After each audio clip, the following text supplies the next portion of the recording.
All right, y'all, we've got 3 players to avoid here. These are 3 guys that I want you guys to be really cautious into your drafts.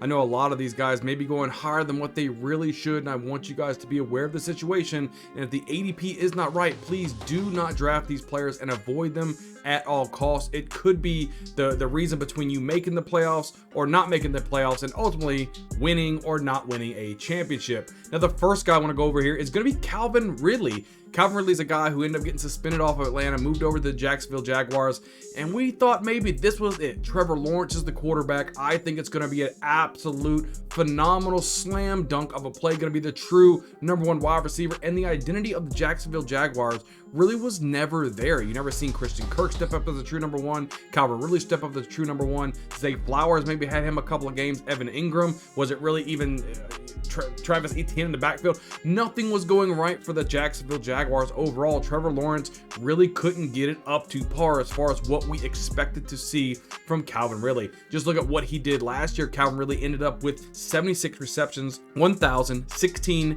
yards, and 8 touchdowns as well. That is far from what we would expect from a #1 wide receiver. Maybe even 1,300 yards or so, 10 touchdowns. That was the level of expectations. We didn't know if he's going to come back with the Jacksonville Jaguars or not, but he ends up moving over now with the Titans to team up with DeAndre Hopkins. We could talk about Hopkins a little bit. He had over 1,000 yards last season with Will Levis at the quarterback position. Now, even with that, he only had 3 games over 100 yards, and while he did have a couple decent games, it wasn't consistent enough to say, okay, can Will Levis support 2 #1 type of wide receivers?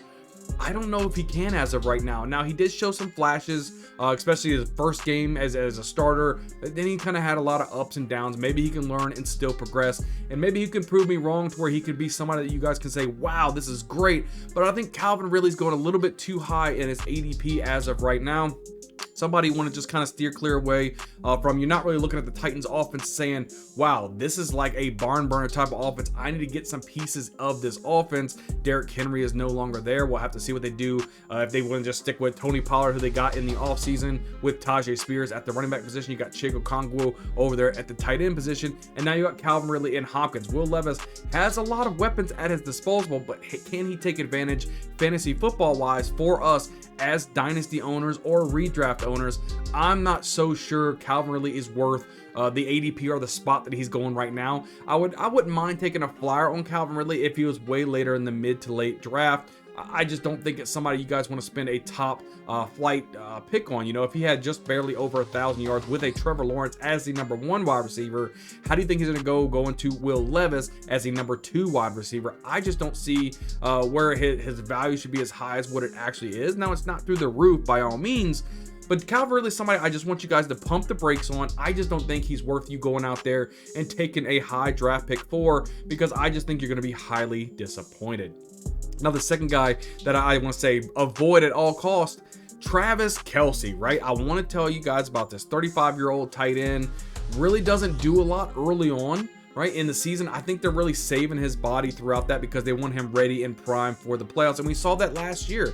He wasn't the tight end that we saw or that we're used to seeing year in and year out. As a 35-year-old tight end moving on to 36 years old soon, it's just somebody that you want to say, okay, let's pump the brakes on now. Do I like Travis Kelce? I do like Travis Kelce to a certain extent. Right now, going into like the 2nd round, not even a 3rd rounder for Travis Kelce. Whoa, I don't think so. I don't think he's even going to be a top 5 tight end this year in fantasy football, because I just don't think the opportunity is really going to be there because they're not going to use him. I think Noah Gray may get even more of an opportunity, just saving his body work. The Chiefs know they're going to make the playoffs, so why would they push Travis Kelce so hard during the regular season, knowing that he's on the age of being an old grandpa? You know what I mean? Let's just look at what he did last season, just for comparison reasons. Travis Kelce ended up with 93 receptions, 984 receiving yards, and 5 touchdowns. Now, I know you guys are used to seeing a lot better. I mean, we're talking about well over 1,000 yards, a plethora of touchdowns.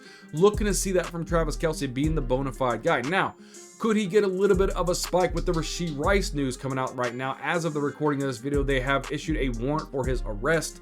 So it could be now Hollywood Marquise Brown is going to be the #1 wide receiver. Does Sky Moore take a step up? We don't know what's going on. Do they take another highly touted wide receiver like an Xavier Worthy or a Donnie Mitchell? One of these guys in the draft in the first round. They have the last pick of the first round. Possibly, right? Should Travis Kelce get a little bit of a bump up? Possibly. But I just don't see it in the cards for Travis Kelce. I think he's just getting a little bit older. His brother ended up retiring this season as a center for the Eagles. And I think Travis Kelce's not going to be too far behind him. He's just showing a little bit of that wear and tear, and I think they're just going to save him throughout the season. And unfortunately, you're not going to, it doesn't matter how good he does in the NFL playoffs. If he's over there skunking it up in the regular season, that's all we care about as fantasy football owners. And something I want to just, put a light on there for you guys. I don't want you going out there spending a second round pick on Travis Kelce, who could be a 6th, 7th best tight end in the NFL right now. I mean, I'm looking at things like Trey McBride, even the older Mark Andrews being a better option for, as of right now, at the tight end position. We'll just have to see how it goes.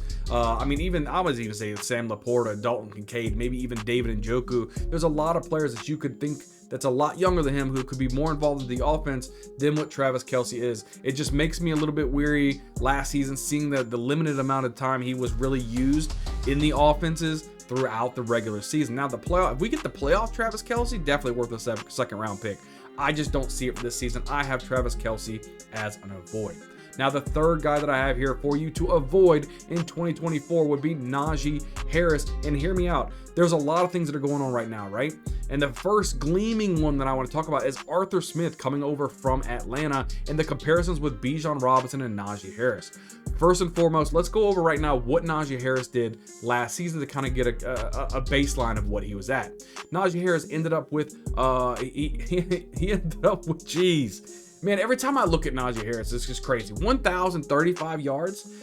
It blows my mind to think that Najee Harris had 1,000 yards rushing last year. A lot of times you look at it, right? It gets me to chuckling sometimes because there's such a negative light on Najee Harris. I think a lot of it's probably because of Jalen Warren in this offense. But if you asked maybe 100 people who don't follow fantasy football as close to a lot of us here that watch here on the Bayou Bengal Fantasy Network, nobody would think that Najee Harris even eclipsed 1,000 yards, but he did. Let's throw it back up here just so we can go over it. He ended up with 1,035 yards rushing, 8 touchdowns, only 170 receiving yards, and he didn't have any receiving touchdowns. Now, based on comparison, if you had Bijan Robinson and Najee Harris, especially, whether it's dynasty or not, we're talking about regular football. If you had one of those, which one would you utilize more? Exactly. Bijan Robinson's who you would use more. Now, they compare closer than what you think. Who did Bijan Robinson have as a secondary running back? He had Tyler Algier. Who does Najee Harris have a secondary running back?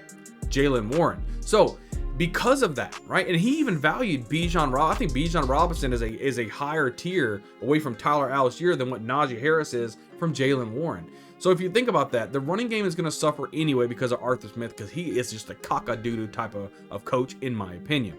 Let's just throw up the comparison right now between Bijan Robinson and Najee Harris. Last season, Bijan Robinson, 994 yards, 5 touchdowns, ended up with 591 yards receiving and 4 receiving touchdowns. And as to comparison with Najee Harris, yeah, he had a few more yards. He had a couple more touchdowns, not nearly the amount of receiving yards, and definitely didn't have any of those receiving touchdowns. Now, the receiving game is going to be a little up for the running back position for the Pittsburgh Steelers this year. But who do you think is a better receiver out of the backfield, Najee Harris or Jalen Warren? There's already whispers of Jalen Warren taking more of a responsibility in this offense than Najee Harris. This could be the season we start to see the turn of the tide to where you see Jalen Warren really becoming more of a factor than Najee Harris. So if Bijan Robinson didn't even get 1,000 yards rushing, do you think Najee Harris is going to get close to 1,000 yard rushing? There's a good possibility Najee Harris does not get 1,000 yards rushing. Yeah, it could be a hot take right now. But I think Najee Harris is going to end up with maybe 800 or 900 yards rushing himself, not nearly enough passing receiving yards. And if you could raise your hand up right now, would you be happy with what Bijan Robinson gave you?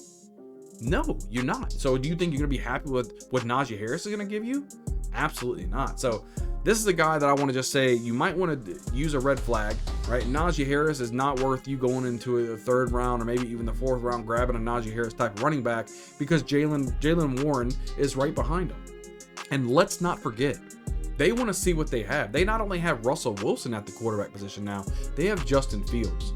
So they're going to be relying a lot on the passing game, which is why I'm very high on George Pickens. Right? So if they want to air the ball out and see if Russell Wilson could be the quarterback of the future, they're not going to be running the ball like the old ground and pound that we're used to with the Pittsburgh Steelers. We're going to see a lot of passing opportunities from Russell Wilson. They've got to say, hey, do I want to stick with Russell Wilson, or should we move on from Russell Wilson on this 1-year prove-it deal and go ahead and play over there with Justin Fields? They got to know what they have. They're not just going to run the ball all season without knowing, what they're going to have at the quarterback position. So if you put all of that in a nutshell, with Arthur Smith coming over there, being cock-a-doodle for the running back position, to having 2 starting caliber quarterbacks and Russell Wilson and Justin Fields on the team, knowing they got to make a decision on what's going to happen next season. And I'm talking about in 2025, they got to make that decision. Do they keep Russell Wilson? Do they have Justin Fields? They're going to move on from one of these guys. They're not going to keep both of them on the roster. It just doesn't make sense. So if they're going to throw the ball quite a bit with Russell Wilson, and if he does great, comes out there throwing it, they're going to trade Justin Fields. Right? If he comes out there and throws a big stinker, they're getting rid of Russell Wilson. In 2025, you're going to see Justin Fields as the starting quarterback. So again, Najee Harris is not the focal point for this offense, and that's why he is a clearly an avoid type of player for me. But guys, that's a really quick video for you guys.